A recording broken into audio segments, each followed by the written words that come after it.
This lesson is 8.8, completing the square for circle equations. So what this is, if you tried jumping to the answer key before actually doing this video, you probably found that you had no idea what you were doing, okay? And it's because this one you definitely need instruction on, because it's one, I would say, by far, this is probably, I don't want to say the most difficult thing, it just has the most steps to it, okay? It has the most to it. So a lot of people struggled with this last year, and it's because last year when it was on a test or quiz, they didn't have all the steps, like they had to memorize them. Lucky for you guys, you'll have all the steps in front of you when you submit your quizzes and stuff like that. But I want you guys to know that this is on every single SAT. I don't know if you know, like Jeff Soyhowski, the senior, he literally told me that this was the one thing that he forgot on the SAT, and he stayed after school to remember. But the reason why I forgot, it's just he didn't see it for 4 years. Like, it's not in any other subject but geometry. So if you're a freshman and then you go to take your SAT as a senior or a junior, you might forget this. You know what I mean? So keep that in mind. It is important. It is relevant. If you take AP Calc, it is in AP Calculus. So it does cross over, but it's not going to be in Algebra 2, which is kind of nice. Okay, so this is what it is. So what it is you're now going to be given a general form of a circle. So what is the general form? Where does it come from, right? Where it comes from is if you took the center radius form of a circle and kind of simplified it, meaning like squared it, got rid of the parentheses, and I'll kind of work that out for you. So like if I have x minus 2 squared, that really means I have x minus 2 times an x minus 2. And then y plus 5, and then times a y plus 5. Like, that's really what I'm looking at. So then going back to material learned in Algebra 1, if you were to FOIL this thing out, so like x times x would be x squared, x times negative 2 is negative 2x, minus 2x plus 4, okay? When you do all that and then combine like terms, so I mean, I can show you really quick, it would be x squared minus 2x plus 4. You end up getting this right here. When you combine these two middle terms together, you end up getting that minus 4x. Okay, so in other words, once you FOIL it, you get this whole thing in parentheses here. So if I did the same thing, like I would get y squared plus 5y plus 5y plus 25. They're adding the two 5y's together to get 10y, bam.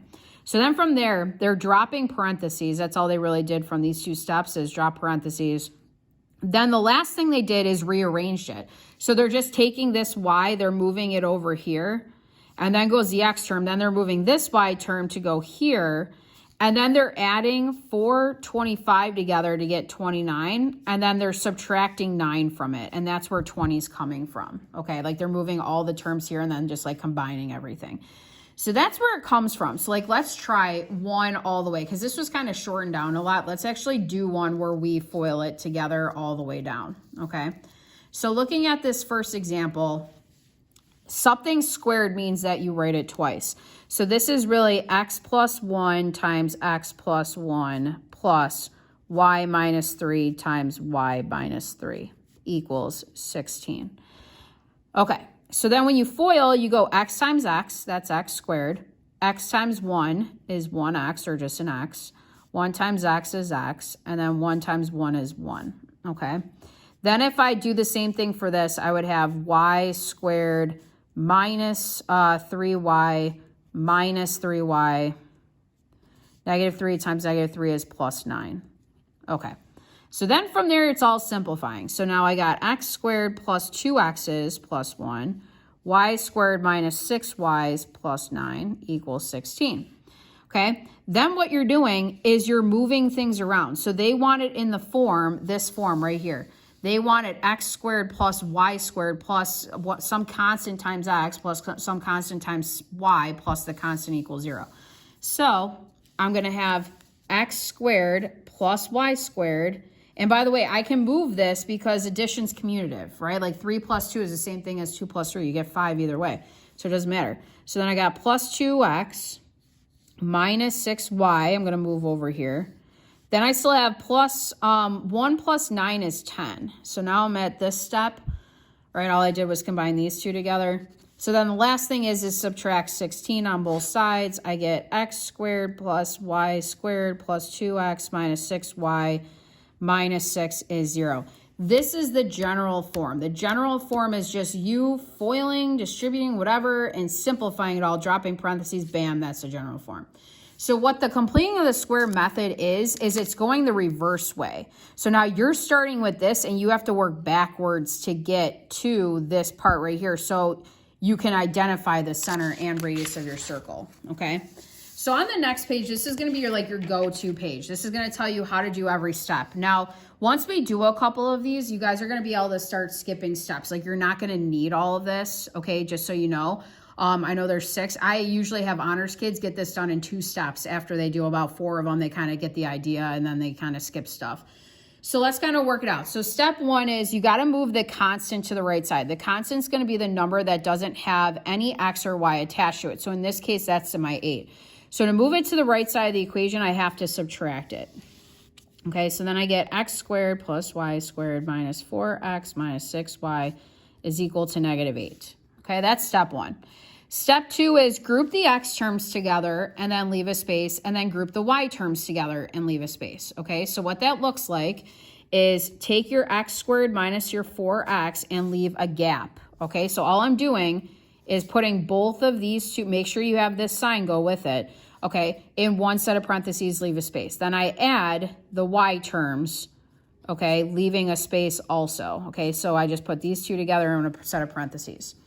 Okay, so now that it's all rearranged the way you want it, now comes the weird part. So if you guys recopy this down over here.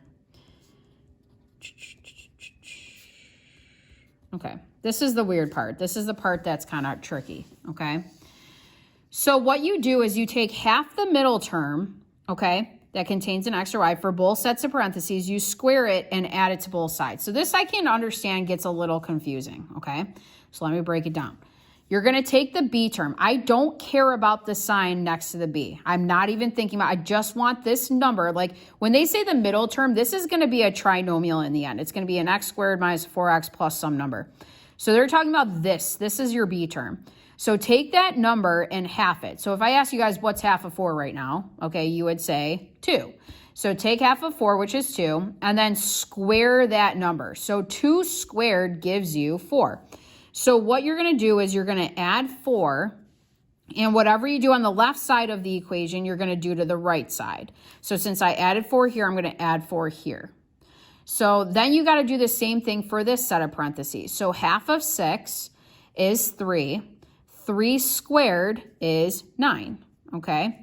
So what people were doing last year is they kind of let the calculator do it for them. So like what you guys can do is just take the b term, say it's 4, half it, which means divide by 2, and then you press the square button. So I don't know if you guys can see, but once you have the number in there, press square, enter, okay, and then there you go. That's how you know what you add. So then if I wanted to do the 6, I would do 6 divided by 2, enter, square that answer, bam, and that's where I'm getting 9 from, okay?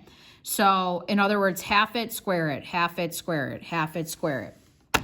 So going down the process, now the next step is to just simplify the right side. So keep everything else looking as is. -8 plus 4 plus 9 gives you 5. Okay. So then it says for the next step, factor both sets of parentheses. Now, I'm guessing you guys hear the word factor and you start freaking out. Okay, calm down. Factoring last year for the Algebra 1 was a really big part of the exam, right? Like quadratics and factoring make up like 40% of the Algebra 1 regions, okay? So my guess is whatever teacher you had last year probably went over it like crazy. It's not a big deal if you don't remember it. There's ways of getting around it without knowing how to do it, okay? So this is what you want to do first. When it says factor, the first thing you want to do is set up 2 sets of double parentheses like this, okay? So parenthesis times parenthesis plus that times that. Okay, good. So start with one at a time. Like only look at this side first, okay? I'm going to ask myself, what 2 numbers multiply to give me x squared? So it's an x and an x. So here I'm trying to figure out what 2 numbers multiplied by itself, like a number multiplied by itself gives you 4. Or in other words, what is the square root of 4? So it's a 2. So those end up being a 2 and a 2. And then how you know the sign, you only have two options. Either this is going to be a minus sign here or a positive. If it's minus in the front, it's minus minus, okay? Like these will always be the same term. It's either plus plus or minus minus. So for this one, if I did the same thing for this, I would have y and a y, because that's what gives me y squared. If I square root 9, I get 3 and 3, and then this is a minus sign, so it's minus minus. You see how easy that was? So try not to make it hard. Like try to keep it as simple as possible. So then the completing the square part, because like this, what we did up here is what the actual completing of the square is. So when they say complete the square, they mean, okay, you have two of the same terms that are the same thing. So write it as a square of the one term. You know what I mean? Rewrite it differently. And if you do that, you guys are going to see this is the format of the lesson, the previous lesson. Like this is the format that we like. So if I asked you guys what the center of this equation was, now that it's in center radius form, this would be 2, 3. And then my radius, if 5 is r squared, let's see. So if r squared is 5, that means r is going to be equal to the square root of 5. Bam. Okay. That's more or less how we do it. So I'm going to do like a couple more examples with you guys, like 4 more. And then hopefully from there, you guys will kind of start getting a hang of it and we can start skipping some steps. But for this first one again, now that we've written all the steps out and tried it, I'm going to just kind of do everything, okay, for this one. So for example 2, it says find the center and radius for the following circle. Okay, so again, we have the general form. Step 1, move the constant, which would be a plus 20 to the right side. So I have to do that by subtracting it. So I subtract 20 on both sides, okay? Then rewrite what you have. There we go.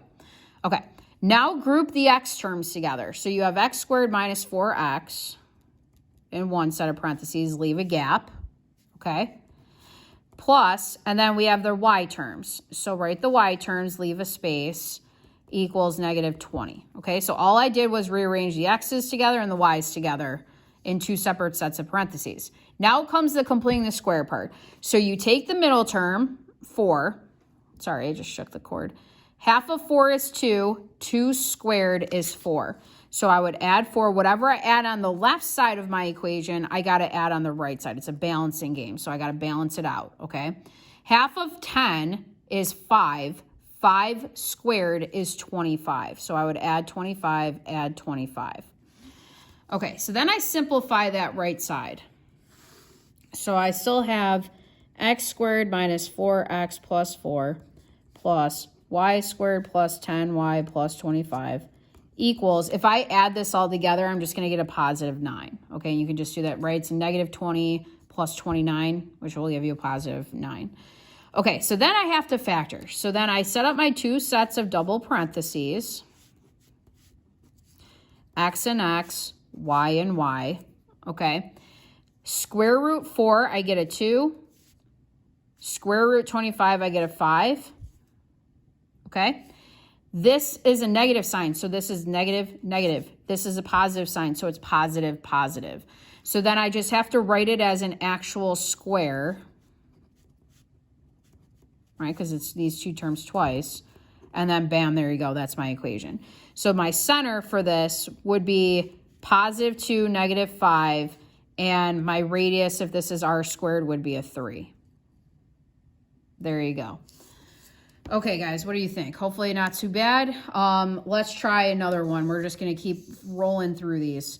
So for example 3, it says find the center and radius for the following circle, then graph the circle. Okay, same format. Now, at the end, once we have our center and radius, we're just going to graph our solution, okay? So step 1, move the constant to the right side. So add 11, add 11. Now, this is a way you can kind of skip a step. You know, like right after the step where you write this out, that you're just going to put the x's together and the y's together. So you can kind of get that out of the way right now if you want. Like just group the x's, leave a space, group the y's, leave a space. If you want to keep writing every single step, go for it. But I'm saying it's just not really necessary. Okay, so then half of 2, this one's kind of weird. Half of 2 is 1. 1 squared is 1. So this one's actually kind of weird. Add 1, add 1. Half of 4 is 2. 2 squared is 4. Half it and square it. Half it and square it. Okay, so then again, a way to kind of save another step is we know we're just going to simplify this side to be 16. On this side, we're going to factor. So we're going to, right now, not skip this step because I get that this part's a little harder. We have x and x, y and y. The square root of 1 is 1. And then since it's plus here, it's plus plus. So square root of 4 is 2. So it's minus minus. So then I write it as an actual square, x plus 1 squared plus y minus 2 squared equals 16. There you go. So then I can identify my center and radius. So my center would be negative 1, 2. My radius, if this is r squared, would be 4. If r squared is 16, square root both sides, you get 4. So I would go, this is how I graph it. I go negative 1 up 2, and then I go right 4 from there, left 4 from there, up 4, down 4. And then just loop it around. Bam. Okay? And that's it. So you see how, like, even just that, we saved ourselves 2 steps. So a pattern that you guys notice happens is, like, if you know these are going to be the same anyways, you know you're going to write it as a square. So this is typically a step that, like, honors skips, is like they don't write this because they understand that it's just going to be the same thing twice anyways. So they just kind of jump to this. So on the next one, I'm going to show you guys that, and we're just going to kind of try jumping. Okay. So example 4. So these are both regions questions, just to give you guys a feel for it. It says, what are the coordinates of the center and the length of the radius of a circle whose equation is this? Now, this one, if I write it out, I have x squared plus 6x plus y squared minus 4y equals 23. Something you guys will notice, they already moved the constant to the right side. So instead of it being like minus 23 over here, they added 23, add 23, and then bam, this is where they are. So they actually saved you a step. So the next step after that is group the x terms together, leave a space, group the y terms together, leave a space, okay? Then you're gonna, again, half the middle term and square it. So half of 6 is 3, 3 squared is 9. Half of 4 is 2, 2 squared is 4, okay? Now, this is what I'm talking about. I know that it's gonna be a double set of parentheses. That's the exact same term. Oh, I forgot to add 4, add 9 over there. So this gives you 36, my bad. Okay, so I know these are going to be the same thing. So it's going to be x, right? Think of x, x, y, y. And then square root 9, you get 3. And since that's a positive, it's a plus. 4 would be a 2, right? Square root of 4. And then this is minus. You see how easy that was? I don't have to write x plus 3, y minus 2, y minus 2. I can just jump right to this. So my center for this would be negative 3, positive 2. So it's not going to be choice 1 and 2. And then if my r squared is 36, I square root that to get regular radius. And the answer would be choice 4. Okay, or negative 3, positive 2. Okay, so that's another one. So now let's look at step 5. So step 5 is weird. It has an x squared, a y term, and then no x term. So let's kind of take a look at what happens. So let me just rewrite it first real quick. Okay. So if there's no an x term with it or a y term, doesn't matter either or, that's actually a good sign because you guys see how all the x coordinates have a 0? There's a reason for that. It's because you're not adding or subtracting anything to x. X is just going to keep going down into your answer. So you carry the x down. The y, though, you can group itself, like by itself, like that, and leave a space, equals a 7. They already moved the 7 to the right side for you, so you don't even have to worry about that. So now you're going to take the 6, you're going to half it and square it. So half of 6 is 3, 3 squared is 9. So add 9, add 9. So you see what I did? All I had to do is complete the square once. So I have x squared plus, if I factor this, I'll write it two times right now, just so not to confuse anybody. Square root of 9 is 3, that's a plus, so it's plus plus. So I have x squared plus y plus 3 squared equals 16. This is an equation of a circle whose center would be 0, negative 3. And if that's r squared, your r would be 4. So the correct answer to this is choice 2. Okay, so that would be final answer. All right, guys, so that's it for this lesson. Jump on my office hours if you need help with this. I understand it's a little bit more challenging, but keep the steps next to you and just keep working on it. The factoring part will get easier, I promise. A little trick to make sure that you factored it right is just go the opposite way. Like if you didn't know like you factored this correctly, try foiling. You know what I mean? Y times y is y squared. Y times 3 is 3y. Plus 3y. That's where 6y is coming from. Plus 9. You know what I mean? It takes 2 seconds to kind of foil that thing out to make sure you did it right going the reverse way. But the trick is always take the square root of this number. That will always be that number in the parenthesis, and then whatever this sign is going to be the sign in the both parentheses, and they have to be the same sign. Okay, guys, thank you. See ya.